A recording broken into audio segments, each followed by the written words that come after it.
بسم الله الرحمن الرحيم إنا أعطيناك الكوثر فصل لربك وانحر إن شانئك هو الأبتر. وعن زيد بن أرقم قال أصحاب رسول الله صلى الله عليه وسلم ما هذه النواحي يا رسول الله؟ قال سنة أبيكم إبراهيم عليه الصلاة والسلام. قالوا فما لنا فيها يا رسول الله؟ قال بكل شعرة حسنة. قالوا فالصوف يا رسول الله؟ قال بكل شعرة من الصوف حسنة، أو كما قال النبي عليه الصلاة والسلام.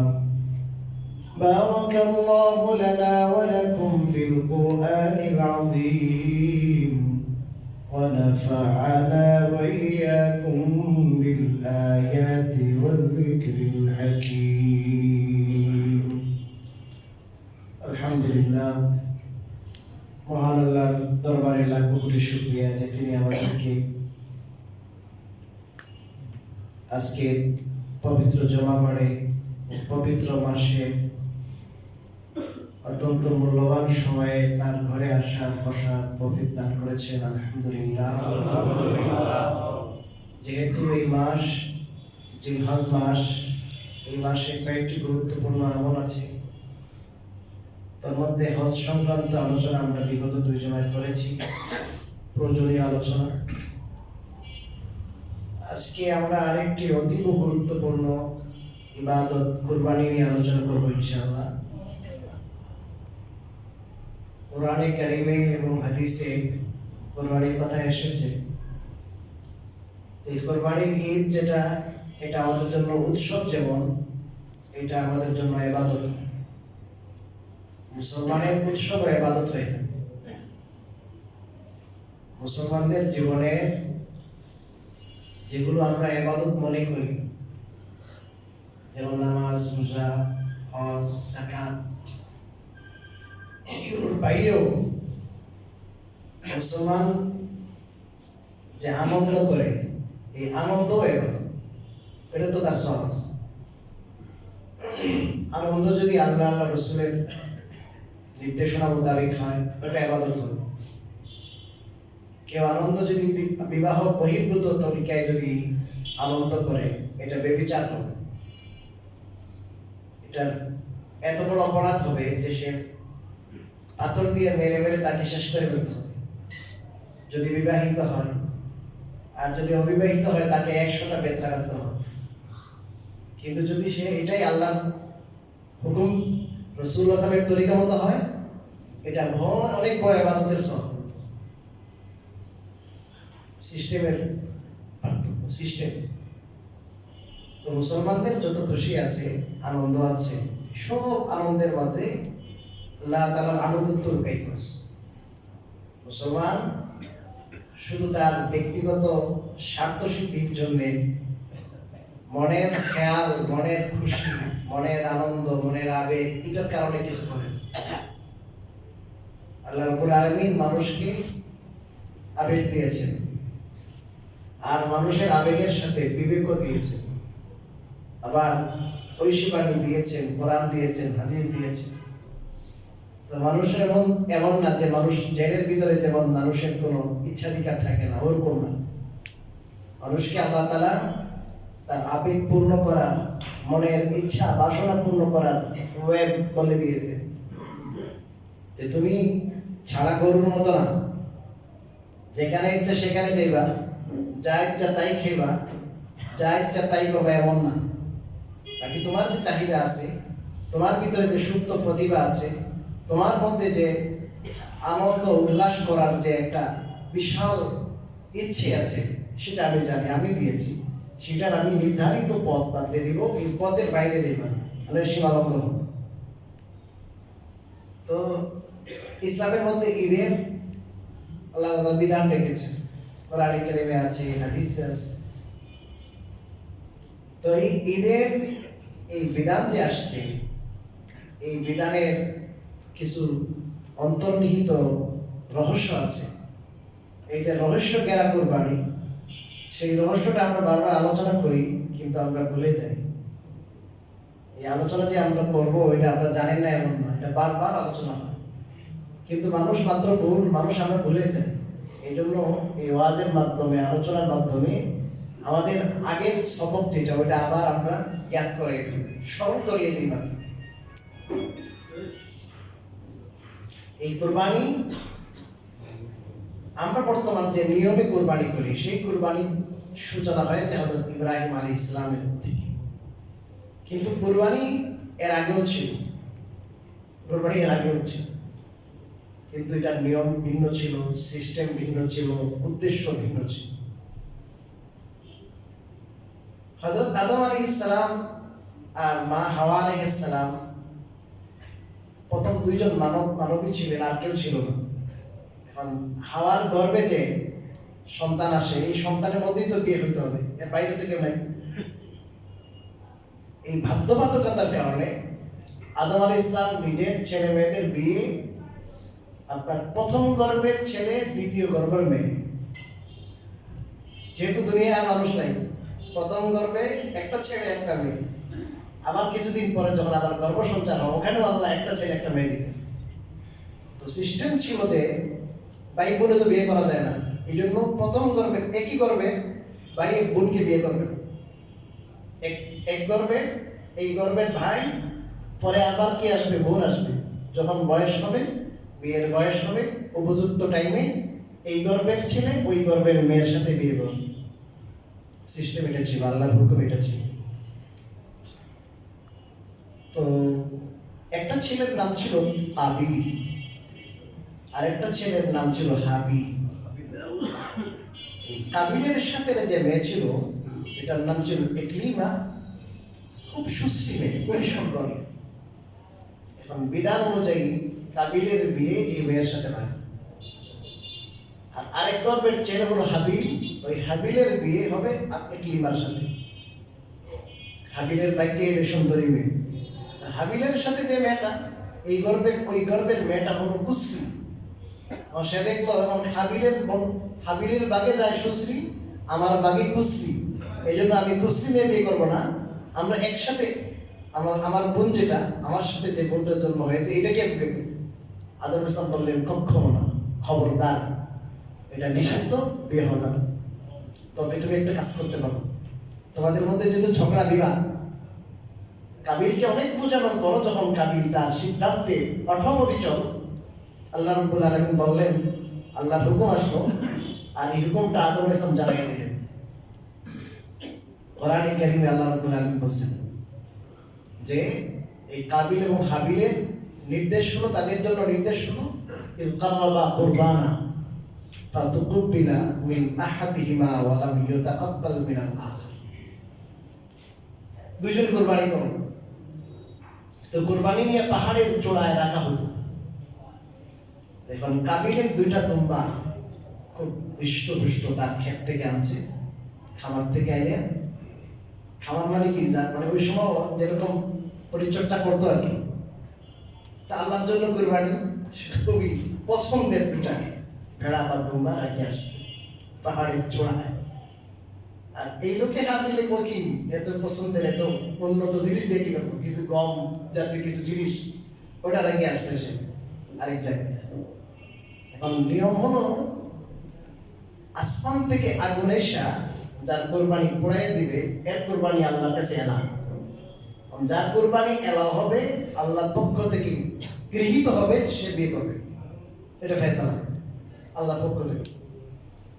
এখন দেখা গেল এই কাবিলের সাথে, কাবিলের যে কোরবানিটা এলাও হয় না, যেমন রেখে আসছে ওমন, আর হাবিলে যে কোরবানির পশু রেখে আসছে ওটা আসমান থেকে আগুন এসে পড়ে শেষ। তাহলে আল্লাহর ফয়সালা হলো কি, যে হাবিলেরটা গৃহীত হয়েছে আর কাবিলেরটা কি হয় নাই, গৃহীত হয় নাই। এত বড় ফয়সালার পর সে বলে না, সে জেদ, যে আমি এই মেয়েকে বিয়ে করেই ছাড়ব। মনের খায়েশ যে এমন জিনিস, অনেক সময় মা বাবা আমরা দেখেছি কোনো ভালো পাত্র, মেয়ের জন্য ভালো পাত্র দেখেছেন, অথবা কোনো ছেলের জন্য খুব ভালো ঘরের মেয়ে, খুবই সুন্দরী, সব দিক থেকে ভালো, পারফেক্ট মেয়ে, কিন্তু কয় না আমার অমুকের সাথে প্রেম আছে, এটা দেখতে শ্যামলা, দেখতে কুশ্রী কালো। কারণ মা বাবার বুঝে আসে না, এটা আত্মীয়দের বুঝে আসে না যে এত ভালো মেয়ে আমরা দেখলাম, বিয়ে করে না কেন? এটা তার প্রেম, এটা তার ভালোবাসা। রিলেশন ইজ ভেরি ডিপ, এই সম্পর্ক অনেক গভীর, অনেক মজবুত। এখন তার কি চোখে ভালো লাগছে নিম্ন শ্রেণীর একটা ছেলের সাথে, আপনার বেদিন একটা মেয়ের সাথে ছেড়ে চলে যেতেছে? আর স্বাধীনতা, সমান অধিকার, স্বাধীন দেশ, এটা শুরু থেকে চলে আসছে। স্বৈরতান্ত্রিক যে আপনার মানসিকতা, এই মানসিকতার কারণে সে যে করে বসছে না আমি কি করবোই, আমি বিয়ে করবো, বিয়ে করার ওয়ে কি? হাবিলকে হত্যা করে ফেলবে। সর্বপ্রথম হত্যাকাণ্ড এই কাবিলের হাত দিয়ে দিচ্ছে। কেমন পর্যন্ত যত মানুষ হত্যা হবে, সমস্ত মানুষের হত্যাকাণ্ডের একটা গুনার ভাগ কাবিল, কারণ সেইটা পথ দেখাইছে সর্বপ্রথম। বর্তমান বিশ্বে যতগুলো হত্যাকাণ্ড হয়, এই হত্যাকাণ্ডের মধ্যে আপনি যদি একটু তদন্ত করেন, যারা তদন্তকারী সংস্থা, ওদের তদন্তের আলোকে আমি বলতেছি, এর বেশিরভাগই হলো নারী গঠিত, আর কতগুলো হলো রাজনৈতিক। তো অনেক মানুষ পৃথিবীতে হত্যা হয় কেন? নারী গঠিত না। এটা ওই শুরুতে চলে আসছে হত্যা করে। যাই হোক, সেখানে কোরবানি ছিল। এর পরবর্তীতে হযরত ইব্রাহিম আলাইহিস সালামের যুগ আসলো। তো ইব্রাহিম আলাইহিস সালামকে আল্লাহ রাব্বুল আলামিন অনেক পরীক্ষা করেছে, অনেক পরীক্ষা। এই পরীক্ষা পাস করা এটা যেমন তেমন আজকালকের যারা আমল ইবাদত আমরা করি আমাদের দ্বারা সম্ভব নয়। একটা পরীক্ষায় উত্তীর্ণ হওয়া সম্ভব না, অসম্ভব। আল্লাহ তাআলা তার বন্ধুত্বের পরীক্ষা নিয়েছেন, যে বন্ধুত্বের একটা উপমা দুনিয়ার সামনে পেশ করা দরকার। বন্ধুত্ব কাকে বলে? সবাই তো দাবি করি আমরা আল্লাহর সাথে আমাদের মহব্বত আছে, ভালোবাসা আছে, এশক আছে। আল্লাহর সাথে এশক থাকলে, আল্লাহর সাথে ভালোবাসা থাকলে, এই ভালোবাসার দাবি কি, এই ভালোবাসার আপনার উদাহরণ কি, এটা দেখাই দিচ্ছে। যে সমস্ত পরীক্ষা আল্লাহ রাব্বুল আলামিন নিয়েছেন, এর মধ্য থেকে একটা হলো আল্লাহ তাআলা তাকে ছেড়ে দেন, সন্তান নাই। দীর্ঘদিন দোয়া করার পরে বুড়া বয়সে একটা সন্তান হলো, নাম হলো ইসমাঈল। আল্লাহ রাব্বুল আলামিন বললেন যে আপনার বিবি, আপনার এই বাচ্চা এমন জায়গায় আপনি রেখে চলে যান যে জায়গায় কোনো ক্ষেত নাই, খামার নাই, বাঁচার কোনো উপায় নাই। বর্তমান যে জায়গায় কাবা গৃহ আছে, আশেপাশে কিছু ছিল না। আল্লাহ রাব্বুল আলামিন বললেন যে এই জায়গায় আপনি রেখে চলে যান। তো আল্লাহ রাব্বুল আলামিন হুকুমে রেখে চলে গেলেন। যাক, এটা একটা বড় পরীক্ষা ছিল। আল্লাহ তাআলা তাদেরকে বাঁচানোর জন্য যা যা দরকার সব করছে। যখন আবার 13-14 বছর বয়স হয়েছে, فلما بلغ معه السعي قال يا بني إني أرى في المنام أني أذبحك। 13 বছর যখন ছেলে হয় না, এখন বাবার সাথে বাজারে যায়, বাবার সাথে বিভিন্ন জায়গায় যায়, দাওয়াতে যায়, বিভিন্ন কাজ কামে একটু শরীক হইতে পারে, দেখতেও সেরকম অসাধারণ। এই বয়সে ছেলে যখন হয়, কি বলেন, কি একটা মায়া, মমতা, মহব্বত, ভালোবাসা। একদিন স্বপ্নে দেখে যে অনেকে জবাই করতেছে। আল্লাহ রাব্বুল আলামিন সরাসরি নির্দেশ দেয় নাই জবাই করো, ওহী যুগে সরাসরি নির্দেশ দিতে পারতেন না, নির্দেশ দেয় নাই, স্বপ্নে শুধু দেখাইছে। তো এই স্বপ্নের তর্জমা, স্বপ্নের ব্যাখ্যা বুঝে গেছে। আল্লাহ বোধহয় এটা চান যে আমার এই ছেলের মহব্বত আমার ভিতরে আছে, এই মহব্বতের জিনিসও আল্লাহর জন্য কোরবান করতে পারি কি। বের হয়ে গেছে ঘরে নিয়ে, যে জায়গায় কোরবানি করবে বের হয়ে গেছে। রাস্তায় বলতেছে বন্ধুর মা তারা, এ ছেলে আমি তো দেখলাম তোমাকে জবাই করতেছি, এটা বোধহয় আল্লাহর নির্দেশ, তোমার রায় কি, তোমার খেয়াল কি? এখন ছেলে কি বলতো, আজকালকার ছেলে কই আল্লাহ, আব্বা আমি জবাই হয়ে যাবো? এটা কোন কথা? What is this? এটা হতে পারে না। মানে আমার এই জীবন শেষ হয়ে যাবে আমার সামনে জেনে শুনে? হঠাৎ করে একটা গুলি আসছে, হঠাৎ করে গাড়ির চাকায় পিষ্ট হয়ে মারা গেছে, হঠাৎ করে কেউ স্ট্রোক করে মারা গেছে, এটা হতে পারে। কিন্তু জেনে শুনে এইভাবে আমি মরে যাব? قال يا أبت افعل ما تؤمر ستجدني إن شاء الله من الصابرين। হে আব্বা, হে আমার শ্রদ্ধেয় আমার পিতা, আপনাকে যে কাজের অর্ডার করা হয়েছে আপনি কাজ করে দেন, করে ফেলেন। আর আপনি আমার কথা চিন্তা করবেন না যে আমি ধৈর্য ধারণ করতে পারবো কিনা, আমার জীবনের মায়া তো আছে। আপনি ইনশাআল্লাহ আল্লাহ চাহে তো আমাকে ধৈর্য ধারণকারীর অন্তর্ভুক্ত পাবে। কেবেডি দেখেন নাই ভাই, আমি তো অনেক ফাইলাম, হ্যাঁ আমি ধৈর্য ধারণ করবো, এটা কয় নাই। কয় আমি আমাকে আপনি অনেক ধৈর্য ধারণকারী বান্দা আছে, তাদের থেকে একজন পাবেন, তাও ইনশাআল্লাহ আল্লাহ চাহে। মানে কতটা বন্দেগী, কতটা বিনয় তার কথার মধ্যে ছিল। ইমাম কুরতুবী রাহমাতুল্লাহি আলাইহি তাফসীর কুরতুবীতে যে কথাগুলো লিখেছেন, আল্লাহ বলার সময় নাই, অনেক মাসলা বলুন। ওই সময় ইসমাঈল আলাইহিস সালাম বাবাকে কিছু আবদার করেছেন, এই আবদারের কথাটা তাফসীর কুরতুবীতে আছে। তার মধ্যে প্রথম আবদার ছিল যে আব্বা আপনি আমাকে ভালো করে বেঁধে ফেলেন, কারণ জবাই তো খুব কঠিন জিনিস। আমি যদিও আল্লাহর জন্য আমার প্রাণকে নিবেদিত করলাম, তারপরও কিন্তু জবাই কঠিন জিনিস। আমি কি করবো? নড়াচড়া করবো, জবাই করতে কষ্ট হবে, সময় লাগবে, আপনারও মায়া লাগবে, আপনি ভালো করে কি করে ফেলেন, বেঁধে ফেলেন। ছেলে বলতেছে বাবাকে, চিন্তা করেন ওই বাবা বিবেক এমনি কথাগুলো কিভাবে লিখবে।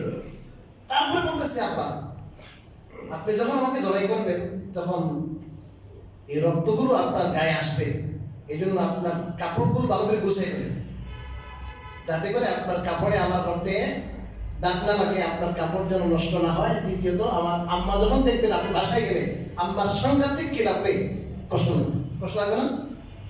ছেলের কি রক্ত। 3 নম্বর, আপনি যখন আমাকে জবাই করবেন তখন আমাকে একটু উপর করে শোয়াবেন, অথবা চেহারাটা উপরের দিকে, আকাশের দিকে না, চেহারাটা একটু কি করবেন, আকাশের দিক থেকে একটু কি করে দিবেন, ঘটি করে দিবেন, সাইড করে দিবেন, যাতে করে আমরা যেমন বর্তমানে জবাই করি না, যাতে করে আপনার আর আমার চুকে চুকে পড়ে না যায়। এরকম যদি হয় তাহলে আপনার মায়া লাগবে, আর আমারও আপনাকে দেখে মায়া লাগবে, তখন আপনার জবাই করতে কষ্ট হবে। চেহারার সাথে চেহারার যখন কি হবে, মিল হবে, দেখা দেখি হবে, কম কষ্ট হবে না?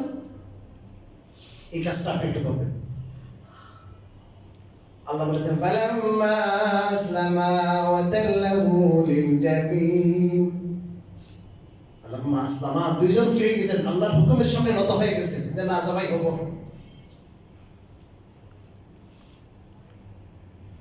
আচ্ছা, এরপরে আবদার করছেন যে আব্বা আপনি আমার আম্মার কাছে যাইয়া, আমার জবাই পরে আমি তো দুনিয়াতে চলে যাব, আল্লাহর জন্য আমি আমার প্রাণ বিসর্জন করলাম, আমার পক্ষ থেকে আমার আম্মাকে আপনি সালাম বলিয়ে। এই কথাগুলো বলার পরে একজন বাবা, তার হৃদয়ের অবস্থা, তার হার্টের অবস্থা কি হবে, কিভাবে বাঁধবে, কিভাবে জবাই করবে। কিন্তু উনি সিদ্ধহস্ত, কঠিন ইচ্ছা যে আল্লাহর হুকুমের সামনে কোনো মহব্বত আর কোনো ভালোবাসা নাই, কি করবই, জবাই করবই। ভালো করে বাঁধছেন, জবাই শুরু করছে। আসমানে তো একবারে ফেরেশতাদের আযান শুরু হয়ে গেছে, এটা কি হয়? কিন্তু কেউ কথা বলার কোনো, আল্লাহর হুকুমের সামনে তো কেউ কথা বলার কিছু নেই, কেউ সুপারিশ করবে এটা ওইটা, সবাই শুধু দেখতেছে। যখন জবাই হবে, ইমাম কুরতুবী রাহমাতুল্লাহ লিখেছেন যে জায়গায় জবাই হইতেছে ওই জায়গায় উনি খুব জোর আপনার ধার ছুরি দিয়েছেন, খুবই ধার। জবাই করতেছে, জবাই হয় না, ওই মুহূর্তে আল্লাহ রাব্বুল আলামিন কিছু পিতল অ্যাটাচ করে দিয়েছে ওই জায়গায়, পিতল। ইমাম কুরতুবী লিখেছেন, এখন ওইটা যতই ঘষা হয় কি হয় না, কাটা হয়। আল্লাহ তাআলা ডাক দিলেন আকাশ থেকে, ওয়ানাদাইনাহু ইয়া ইব্রাহিম, আমি ডাক দিলাম হে ইব্রাহিম। قد صدقت الرؤيا إنا كذلك نجزي المحسنين তুমি যে স্বপ্ন দেখেছো স্বপ্নকে তুমি বাস্তবায়ন করিয়ে দেখিয়ে দিয়েছো সৎকর্ম পরায়ণদের যার বদলা আমি এরকমই দিই অসম্ভব একটা জিনিসকে আল্লাহ সম্ভব করলেন ওই জায়গায় আল্লাহ রাব্বুল আলামিন জান্নাত থেকে একটা দুম্বা দিয়ে দিলেন আর ইসমাইল আলাইহিস সালামের জায়গায় উনি দেখাও নাই ওই দুম্বাকে আল্লাহ তাআলা কি করছেন আর দিয়ে দিয়েছেন উনি জবাই করতেছে তো চোখ বাঁধছে যাতে করে মহব্বত না আসে জবাই করতেছেন জবাই করে দেখে কি এটা দুম্বা এটা ইসমাইল না ইসমাইল পাশে দাঁড়ানো বলছে وفديناه بذبح عظيم এই দিবহে আজিম হলো এটা বদলা আল্লাহ তাআলা দিয়েছে তো আল্লাহ রাব্বুল আলামিন এত বড় পরীক্ষা নিলেন পরীক্ষা শতভাগ পাস শতভাগ উত্তীর্ণ তার মানে কি হলো অর্থ কি হলো তো মনের যত খায়েশ আবেগ ভালোবাসা মহব্বত এই সব মহব্বতকে ভালোবাসাকে জজবাকে আল্লাহর হুকুমের সামনে কোরবান দিতে হবে বিসর্জন দিতে হবে এর মধ্যে সবচেয়ে ভালোবাসার জিনিস ছিল কি ওনার ছেলে তো ছেলেকে এইটা জজবা একটা মহব্বত ওটাকে বিসর্জন দেন আল্লাহর হুকুমের সামনে একজন মানুষের জীবনে আল্লাহর যত বিধান আল্লাহর যত হুকুম আসবে সমস্ত হুকুমকে সে এক নম্বরে রাখবে এই হুকুমের সামনে তার নিজের খায়েশ তার খেয়াল তার খুশি তার সমাজের চাহিদা কিচ্ছু থাকবে এটা হলো কোরবানির মূল শিক্ষা কথা কি বুঝাইতে পারলাম এটা হলো কোরবানির কি শিক্ষা মূল শিক্ষা কিন্তু আজকে আমাদের দেশে কি চলে কোরবানিকে কেন্দ্র করে কোরবানির বাজারে কি হয় গান বাদ্য এটা ওইটা দেখছেন না কোরবানির বাজারে অনেক কিছু হয় কোরবানির সময় কোরবানির আপনার কোরবানিতে গেছে নামাজ নাই স্টেজ থেকে গান বাদ্য হয় আর নারী দ্বারা পরিচালনা করা হয় নারীর আওয়াজ না হলে কোথাও চলবে না ওখানেও মেয়েদের কণ্ঠ লাগবে মেয়েরা তো বুঝতেছে না যে তাদেরকে ব্যবসায়িক কারণে তাদেরকে ব্যবহার করা হচ্ছে তারা মনে করতেছে আমরা ছেলেদের সাথে সাথে আমরা তাল মিলিয়ে চলতেছি আর যখন কোরবানির পশু নিয়ে আসে তখন যে কিভাবে আসতেছে মানুষকে দেখানো লোক দেখানো এটাকে সাজানো অনেক কিছু কোরবানির মূল জিনিস ছিল ইখলাস মূল জিনিস ছিল হলো আল্লাহর সামনে আল্লাহর বিধানের সামনে নিজের জজবাকে কোরবান করো এবং কোরবানিকে কেন্দ্র করে বহু আগের থেকে এই নর্তকীরা সিনেমার নায়ক আর নায়িকারা যত ধরনের অশ্লীলতা আছে এই অশ্লীলতার জন্য ওটাকে তারা উন্মুক্ত করার জন্য দিন তারিখ ঠিক করছে হলো ঈদ সিনেমা রিলিজ হবে ইনশাআল্লাহ আবার কি বলে ইনশাআল্লাহ আমি আগে বহুবার বলেছি এক একটা সিনেমা বহু কবিরা গুনার সমষ্টি একটা না এক একটা সিনেমা একটা দুইটা না বহুগুলো কবিরা গুনার সমষ্টি হলো কি সিনেমা যেমন হামদর্দের সাফি ওষুধ আছে না সিঙ্গারা আছে না কি বলেন অনেকগুলো কি উপাদানের সমষ্টি ওইরকম অনেকগুলো গুনাহের সমষ্টি হলো সিনেমা ফ্রি মাইন্ড করে সব চালাইতে পারছে চিত্ত বিনোদনের নামে এই সমাজের ছেলে মেয়েদের তো হায়া সরমান নাই সব শেষ উদাও হয়ে গেছে এটা কোনো ব্যাপার হলো এটা কিছু হইতেই পারে ব্যাপার এটা মাইন্ড করার কি আছে এখানে এগুলো দেখতে দেখতে শুনতে শুনতে ভাবতে ভাবতে সব হালকা হয়ে গেছে অথচ কোরবানির মূল জিনিসটা কি এটা রহস্যটা কি আল্লাহ তাআলা কত বড় হুকুম নষ্ট করা হইতেছে এই ফাহিশা কাজ অশ্লীল কাজ দিয়ে এই পবিত্র মাসে পবিত্রতাকে ক্ষুণ্ণ করা হচ্ছে পবিত্রতাকে জবাই করা হইতেছে বড় বড় আপনার পোস্টার করতেছে নায়িকা বড় বড় পোস্টার করতেছে অর্ধরঙ্গের পোস্টার আর কইতেছে অন্য জায়গায় চলিতেছে হাউসফুল সিনেমা হাউসফুল এটা দেখতে যায় কারা যায় মুসলমান ছেলেমেয়েরা যায় উদ্দেশ্য আপনার কোরবানিকে কেন্দ্র করে কুরবানি কি আমরা বুঝি? এই জন্য ভাই, আমরা যতটুকু আমরা দিন মানার চেষ্টা করি, শুধু জানলে হবে না। আনন্দ উল্লাস, এটার আসল জায়গা আখেরাত। কত আনন্দ করবেন, শেষ নাই আখেরাত। আর কাফেরদেরকে আল্লাহ দিয়েছেন দুনিয়াতে ছাড়া তোমরা, তোমাদের আখেরাতে জাহান্নামের আগুন ছাড়া কিছু নাই। তোমরা যা ইচ্ছা করো। আমরা তো কাফেরদের মতো না, আমাদের মনে যা ইচ্ছা কোথায় করবো। এই কোরবানির ব্যাপারে রাসূলুল্লাহ সাল্লাল্লাহু আলাইহি ওয়াসাল্লাম একজন সাহাবী যায়েদ ইবনে আরকাম রাদিয়াল্লাহু তাআলা, তিনি বলেন, সাহাবায়ে কেরাম জিজ্ঞেস করলেন আল্লাহ রাসূলকে, ওগো আল্লাহ রাসূল, আমরা যে কোরবানি করি এটা কি, কোথা থেকে এসেছে? তিনি বললেন, সুন্নাতু আবিকুম ইব্রাহিম, তোমাদের পিতা, তোমাদের জাতির পিতাকে, কথা বলেন, খুব ভালো কাজ করেছে, লাগাই দিয়েছে সবাইকে জাতির পিতা, গুগলেও দেখতেছি এখন জাতির পিতা ইব্রাহিম দিলে আসে, কোরআনের ভাষা জাতির পিতা ইব্রাহিম আলাইহিস সালাম এক সুন্নাত। সাহাবায়ে কেরাম জিজ্ঞাসা করলেন, কি কুরবানি করলে কি পাওয়া যাবে? কারণ সাহাবায়ে কেরাম বুঝেন যে কুরবানি শুধু গোশত খাওয়া না, এটা বুঝেন সাহাবায়ে কেরাম। আল্লাহ ভাই জিজ্ঞাসা করার কি বিষয়, কুরবানি করলে কি খাওয়া যায়? কথা বলেন না কেন? সবাই মিলে আনন্দ করা যায়, গোশত খাওয়া যায় না, এটা তো খুশি। সাহাবায়ে কেরাম বুঝে যে এই আনন্দের মধ্যে কি আছে, লাভ আছে। এই আনন্দটা যেহেতু শরিয়া সম্মত, আল্লাহ রাসূলের হুকুম তরিকা, এই জন্য এখানে কি থাকবে না, শুধু আনন্দ থাকবে না। ফামালানা ফিহা ইয়া রাসূলুল্লাহ, ও নবীজি, এই কুরবানি করলে সওয়াব কি, লাভ কি? রাসূলুল্লাহ বলেন, বিকুল্লি শারাতিন হাসানা, কুরবানি করলে লাভ মানে কুরবানির জন্তু তুমি কুরবান করবা, এই জন্তুর গায়ে যত কি আছে, চুল আছে, সমস্ত চুল পরিমাণ কি হবে, সওয়াব হবে। এক একটা চুলের বদলা এক একটা কি সওয়াব, নেকি।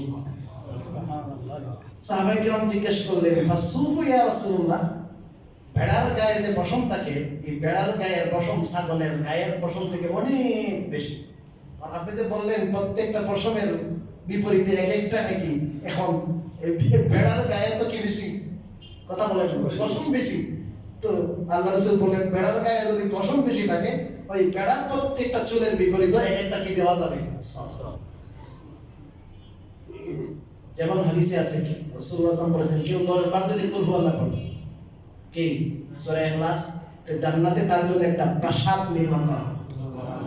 একজন সাহাবী জিজ্ঞাসা করেন, হুজুর তাই তো আমরা অনেকবার পড়বো?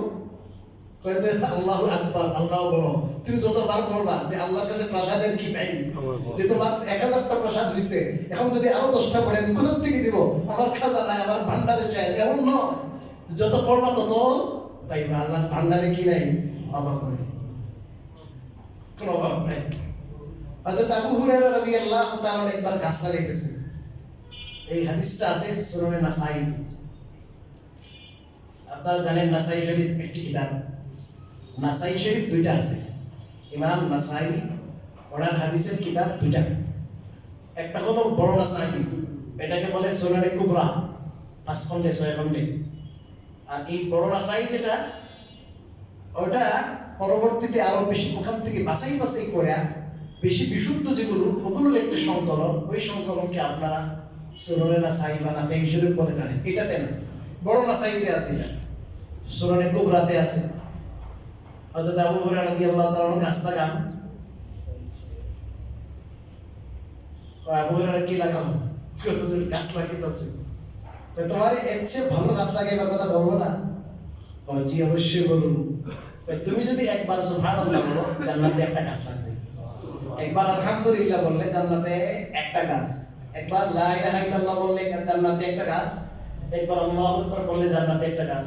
একসাথে যদি বলেন সুবহানাল্লাহ আলহামদুলিল্লাহ লা ইলাহা ইল্লাল্লাহ আল্লাহু আকবার, 100 বার বল, যদি 100 মধ্যে কত আছে, 4 আছে না, 400। সুবহানাল্লাহ আলহামদুলিল্লাহ ওয়া লা ইলাহা ইল্লাল্লাহ আল্লাহু আকবার 100 বার আপনি বলেন, 400টা গাছ লেগে গেছে। 2 মিনিট লাগবে না, কয়শো, কথা বলেন, 400 গাছ লেগে গেছে। হযরত ইব্রাহিম আলাইহিস সালামের সাথে দেখা হয়েছে জান্নাতে, ওই যে মেরাজের বলেন না, দেখা হয়েছে। ইব্রাহিম আলাইহিস সালাম যেহেতু দোয়া করে গেছে আমাদের জন্য, আমাদের মধ্যে যেন আল্লাহ আল্লাহ তাআলা একদম কি পাঠান, কথা বলেন, রসুল পাঠান। আল্লাহ রসুল বলেন, আমি যে দুনিয়াতে আসছি শেষ নবী হইয়া, আমি তো আমার আমার পিতা, ধর্মীয় পিতা ইব্রাহিম আলাইহিস সালামের দোয়ার ফসল। কি দোয়ার ফসল? ইব্রাহিম আলাইহিস সালাম আমাদেরকে হাদিয়া বলে দিয়েছেন, হাদিয়া পাঠাইছেন আমাদের রসুলের মাধ্যমে। কি পাঠাইছেন, কথা বলেন? হাদিয়া হয়েছে যে আমার সন্তান মুহাম্মদুর রাসূলুল্লাহ সাল্লাল্লাহু আলাইহি ওয়াসাল্লাম, আপনি আপনার উম্মতকে বলবেন জান্নাতের ভূমি খুব উর্বর। বলেন, জান্নাতের ভূমি কি? খুব উর্বর। যেটা খালি আছে এদেরকে বলবেন এই উর্বর ভূমিতে বেশি বেশি কি লাগাইতে? গাছ লাগাইতে, গাছ। সুবহানাল্লাহ, আলহামদুলিল্লাহ, লা ইলাহা ইল্লাল্লাহু আকবার। এগুলো বলবে আর শুধু কি লাগবে? গাছ লাগবে। এটা খবর দিয়ে দিয়েছেন মেরাজের রাত্রে। রাসূল সাল্লাল্লাহু আলাইহি ওয়াসাল্লাম সাথে সাথে এই খবরটা পৌঁছে দিয়েছে।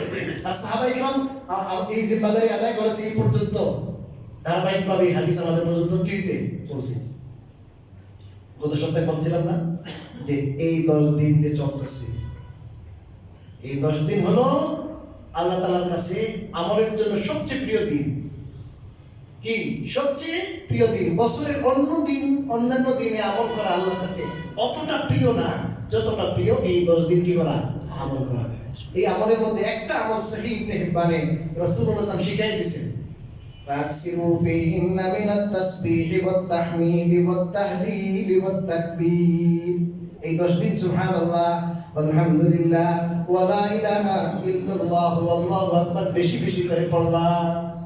আল্লাহ বলেন ওয়াজকুরুল্লাহ ফি আইয়ামিন মা'দুদাত। এই দিনগুলোতে আল্লাহর জিকির করতে কোরআনেও বলছে, আল্লাহ কোরআনেও বলছে, আর এখানে শিখাই দিলেন আল্লাহ রাসূল। এইজন্য ভাই আমরা কি করব বলেন? এই দিনগুলোতে এই জিকিরগুলো বেশি বেশি সবসময় করবো, বেশি বেশি।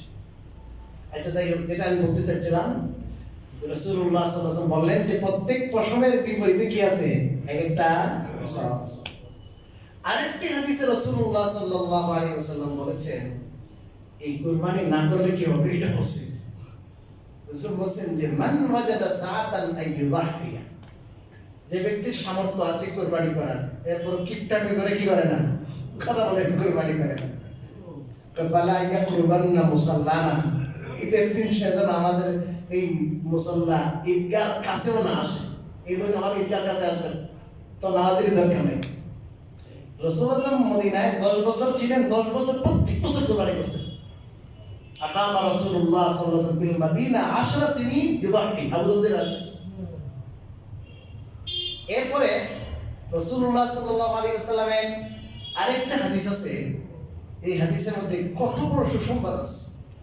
মা আমিলা ইবনু আদম মিন আমালিন ইয়াওমান নাহরি আহাব্বা ইলাল্লাহি মিন ইহরাকিদ দাম ওয়া ইন্নাহু লায়াতি ইয়াওমাল কিয়ামা বিকুরুনিহা ওয়া আশআরিহা ওয়া আযলাবিহা ওয়া ইন্নাদ দামা লা ইয়াকাউ মিনাল্লাহি বিমাকানিন ফাতিবু বিহা নাফসা।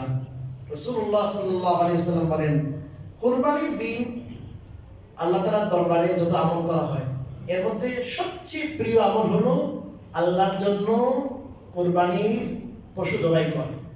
আল্লাহর জন্য কি করা? বলেন, কুরবানির পশু জবাই করা, রক্ত ঝরানো। আর আল্লাহ রাসূল বলেন, এই কুরবানির রক্ত মাটিতে পড়ার আগে আগে আল্লাহর কাছে কি হয়ে যায়? এটা বিশেষ একটা মর্যাদায় উপনীত হয়, অর্থাৎ কবুল হয়ে যায়।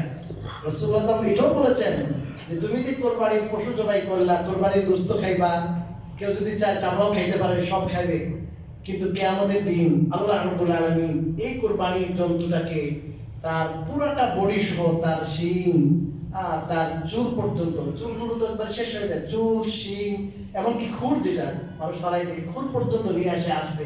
কিয়ামতের দিন আসবে, সে উপস্থিত হবে আল্লাহর দরবারে যে তাকে কি করা হয়েছিল? এই মালিকে বিসর্জন দিয়েছে আল্লাহর জন্য। ওই দিন এই কুরবানির জন্তু আসবে আল্লাহর দরবারে, এটা তার কবুলিয়তের কারণ হবে, আল্লাহর কাছে সুপারিশের কারণ হবে, অনেক বড় জিনিস। এই জন্য আল্লাহ রাসূল বলেন যে তোমার যে একটা কুরবানির পশু জবাই করার জন্য অর্থ ব্যয় হচ্ছে, অর্থ ব্যয় হবে, তোমরা আনন্দের চিত্তে কুরবানি করো, যেহেতু এটা বিতে যাবে না, এটা আবার আস্থা হয়ে তোমার হয়ে আসবে জান্নাতে, এটা তোমার হয়ে আসবে জান্নাতে। অতএব মনের মধ্যে কি রাখবা না? কোনো চাপ বুট করবা না, চাপ না, আনন্দের চিত্তে কুরবানি করবা। কোন মুহাদ্দিসিন ইকরাম বলেন এর অর্থ হলো ইখলাসের সাথে কুরবানি করবা, কোন দুনিয়ার কোনো যেন কি না থাকে, উদ্দেশ্য না থাকে যে আমি যদি একটা সার, বিদেশি সার, অস্ট্রেলিয়ান গাভী যদি করতে পারি, বা আমি 4-5 লাখ টাকার যদি এই গরুটা জবাই করতে পারো, সে বলবে বাহ। স্বাস্থ্যসম্মত কোনটা এটাও খেয়াল করবে, যেটাকে মোটা তাজাকরণ অনেক কিছু দিয়া মোটা তাজা করা হয়েছে। আপনি চিন্তা করছেন কি আমি বড়টা দিব, ভালো, বড় যত বড় দিবেন সব হবে, কিন্তু এটাও খেয়াল করতে হবে এটা কেমনে বড় করা হয়েছে, এটাও খেয়াল করতে হবে এটা কোন জাতের গরু। আর আরেকটা একটা গুরুত্বপূর্ণ কথা বলি, আপনারা যারা পারেন, যতদূর আমার আওয়াজ পড়ছে সবাইকে বলতেছি, হযরত আলী রাদিয়াল্লাহু তাআলা আনহুকে রাসূলুল্লাহ সাল্লাল্লাহু আলাইহি ওয়াসাল্লাম একটা ওসিয়ত করেছিলেন, আলী তুমি আমার নামে কুরবানি করবা। তো হযরত আলী রাদিয়াল্লাহু তাআলা গরীব ছিলেন, বুঝছেন, কিন্তু আল্লাহ রাসূলের নামে প্রতি বছর কি করতেন, কুরবানি করতেন। আল্লাহ তাআলা ওই সময় তাকে সেই সামর্থ্য দিয়েছেন, উনি গরীব ছিলেন। এটা বিশেষ কারণ ছিল রাসূলুল্লাহ সাল্লাল্লাহু আলাইহি ওয়াসাল্লামের আত্মীয় স্বজনদের গরীব হওয়ার। কি বলতেন, উনি ধনী, নিজেও ধনী হয়েছে, আর ওনার আত্মীয় স্বজন সবগুলোর একবারে জাকাতের মাল খাওয়াই আমাদের থেকে টাকা নিছে, টাকা নিয়ে সবাই কি হয়ে গেছে, ধনী হয়ে গেছে। এটা হইতে দেয় নাই, জাকাতের মাল হারাম করে দিছে, না তোমাদের থেকে জাকাত নিব আর তোমাদের কাছে ফিরিয়ে দিব, ধনী মানুষের কাছ থেকে নিব, গরিবের কাছে, তোমাদের মধ্যে যারা গরিব তাদের কাছে দিয়ে দিব, আমরা রাখবো না, আমার জন্য হারাম, আমার পরিবার পরিজন সবার জন্য জাকাত হারাম। এটা ভাবনা করার কোনো উপায় নাই, যে যেহেতু ক্ষমতা আমার, একটু কি হয়ে যায়, ক্ষমতার অপব্যবহার করে টাকা পয়সা লুট করবো, সূক্ষ্ম খেয়ালত করবো, এটার সুযোগ নেই। যাই হোক, এই জন্য আমরা যারা পারি রাসূলুল্লাহ সাল্লাল্লাহু আলাইহি ওয়াসাল্লামের জন্য একটা কি বলবো, 7 ভাগের 1 ভাগ অথবা একটা ছাগল তার জন্য কোরবানি করবো। যেহেতু রাসূলুল্লাহ সাল্লাল্লাহু আলাইহি ওয়াসাল্লাম আল্লাহর পরে সবচেয়ে বড় অবদান আমাদের উপর কার, আল্লাহ রাসূল। এই কথাটা আমি একদিন বুঝাই বলছিলাম অনেক আগে, সময় আসলে আরেকদিন বলবো ইনশাআল্লাহ। আল্লাহর পরে সবচেয়ে বড় অবদান আমাদের উপর কার, আল্লাহ রাসূল। তার মাধ্যমে আমরা হেদায়েত পাইছি, তার মাধ্যমে আল্লাহ চিনছি। এই জন্য ওনার নামে কোরবানটা করবেন। বাকি এটা মনে রাখবেন, মনে করেন আপনার 6 জনের 6 ভাগ, 1 ভাগের মধ্যে বললেন আমরা সবাই শরীক হয়ে যাই, আল্লাহ রাসূলের নামে দিয়ে দিই। এটা অনেকের নিকট এই তরিকাটা জায়েজ নাই, কেউ জায়েজ বললেও।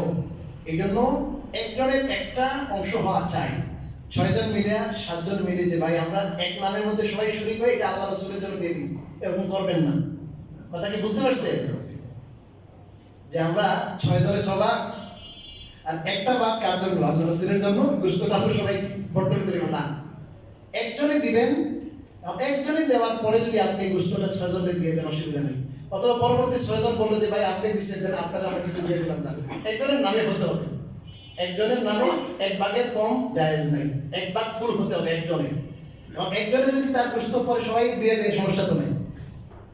তো এই গোশত মান্যতের গোশতের মতো না, আপনার আল্লাহ রাসূলের নামে দেওয়ার পরে আপনি নিজে খেতে পারবেন, সমস্যা নেই।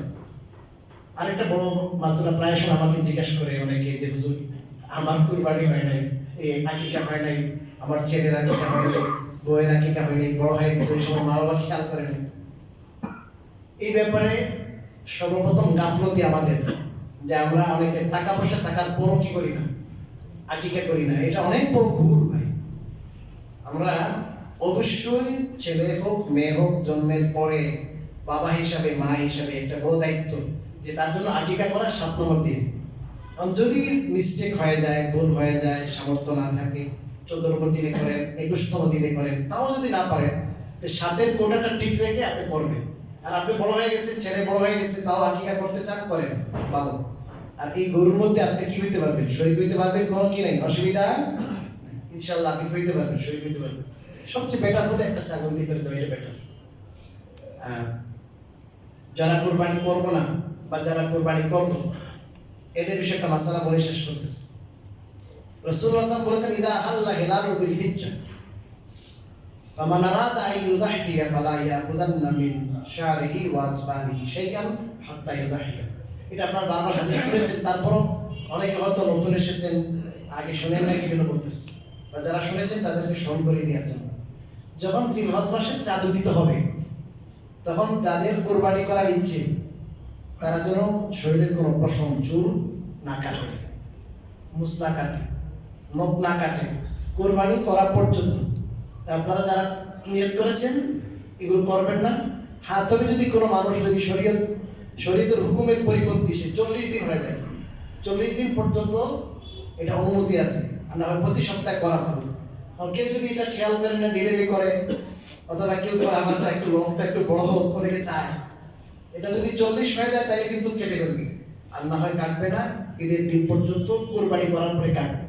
আর যাদের কোরবানি করার সামর্থ্য নেই তাদের ব্যাপারে হাদিসে আছে, সে যদি কোরবানির দিন অবাঞ্ছিত পশম কামায়, হ্যাঁ, তার তার যদি চুল একটু কাটে, মাথার চুল, তারপরে আপনার হাতের নখ কাটে, এভাবে আপনার মুছ কাটে, তাইলে এটার দ্বারা তার কোরবানি কি হয়ে যাবে? সওয়াব হয়ে যাবে। কথাটা বুঝেছেন? যারা কোরবানি করবো না তারাও এই কাজ করবে, কারণ বাকি রইল তারা কি এখন কাটবে না? ওলামা ইকরাম বলেছেন তারাও যারা কোরবানি করবে তাদের সাথে সাদৃশ্য বজায় রেখে এখন থেকে না কাটাটাই ভালো থাকে। কথা কি বুঝেছেন? অনেকে পরে আসতেছে, বারবার বলতেছি কথা যে এই কোরবানির আইয়াম, এই হজের যে 10 দিন, প্রথম যে জিলহজ মাসের 10 দিন আমলের জন্য খুবই পারফেক্ট একটা সময়। এই সময় আমরা বেশি আমল করবো, জিকির আজকার, তাসবিহ, তেলাওয়াত এগুলোতে কাটাবো। আল্লাহর কাছে সবচেয়ে বেশি প্রিয় আমল করার দিন হলো এই দিনগুলো। এই জন্য আমরা এই দিনগুলোতে আমরা অন্যান্য অহেতুক কাজে লিপ্ত থাকবো না। মোবাইল, ফেসবুক, মেসেঞ্জার এগুলো একটু অফ রেখে আমরা খুব আমল করার চেষ্টা করবো। আল্লাহ রাব্বুল আলামিন আমাদের সবাইকে আমল করার তৌফিক